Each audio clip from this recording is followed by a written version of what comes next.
I think it was Xi Jinping, the president of China, or maybe it was a different Chinese diplomat, said that the world is big enough for everyone to do well. Said something like that. I'm paraphrasing it. Listening to a song the other day, and by a guy called K. Reno, and one of the lines he said, Lord, save us from excuse-making and false blaming, and restrain the anger-filled thoughts that we're entertaining. Block all the dangerous engagements that render us brainless. Refrain us from selling our souls just to be famous.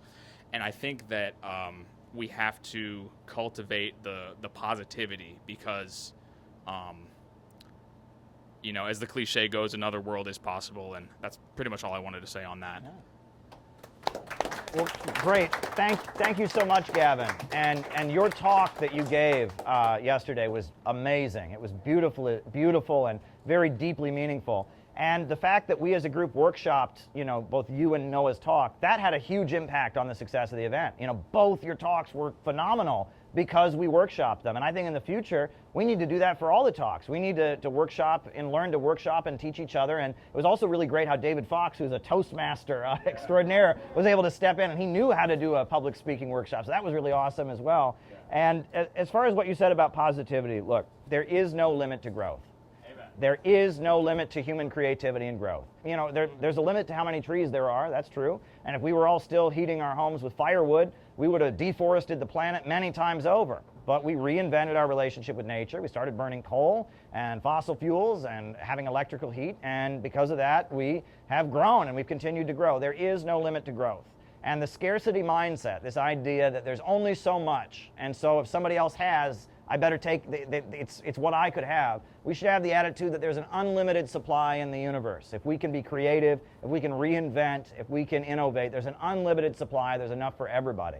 And that so much of the evil in the world flows from the mindset that there's only so much, and in order to get what I have to take it from somebody else. And that's why we need to get rid of this phrase, redistribution of wealth, right? Now, we're not opposed to taxing to provide social services, but socialism is not the redistribution of wealth. If all Stalin had done in the Soviet Union was redistribute what was already there, the Soviet Union would still be deeply poor, right? They changed property relations in order to enable economic growth. If all the Chinese Communist Party had ever done was redistribute wealth that was already there, China would still be a deeply poor country. We're for creating an economic system that enables human innovation and growth to expand greatly so that wealth and abundance can be there for all. And that ultimately, you can't have equality and poverty, right? The only way to create a society of equality is a society where there's enough for everybody, there's enough to go around. And as long as there's scarcity, some will have and some will have not. And the biggest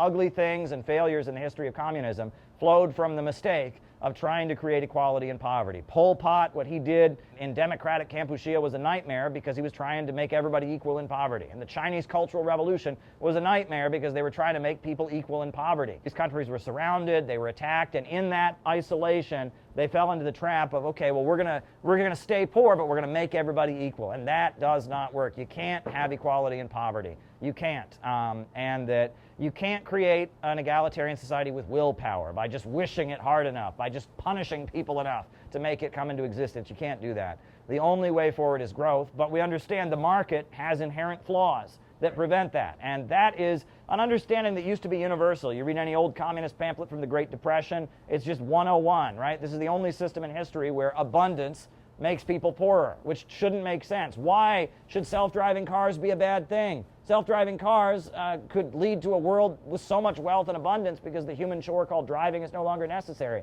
But on our deeply irrational system, it would lead to riots in the streets and etc. So that's our message. Wallace D. Wattles. We are probably going to republish some of Wallace D. Wattles, the great Christian socialist who was a friend of Eugene Debs. He mastered this concept, and he was a good friend of Eugene Debs. And his books, The Science of Being Great, The Science of Getting Rich, Jesus, the Man and His Works, they were socialist books, but they have kind of a self-help spiritual message that's all about growth and abundance. So, and that's what makes CPI unique, and that's what makes innovationism unique.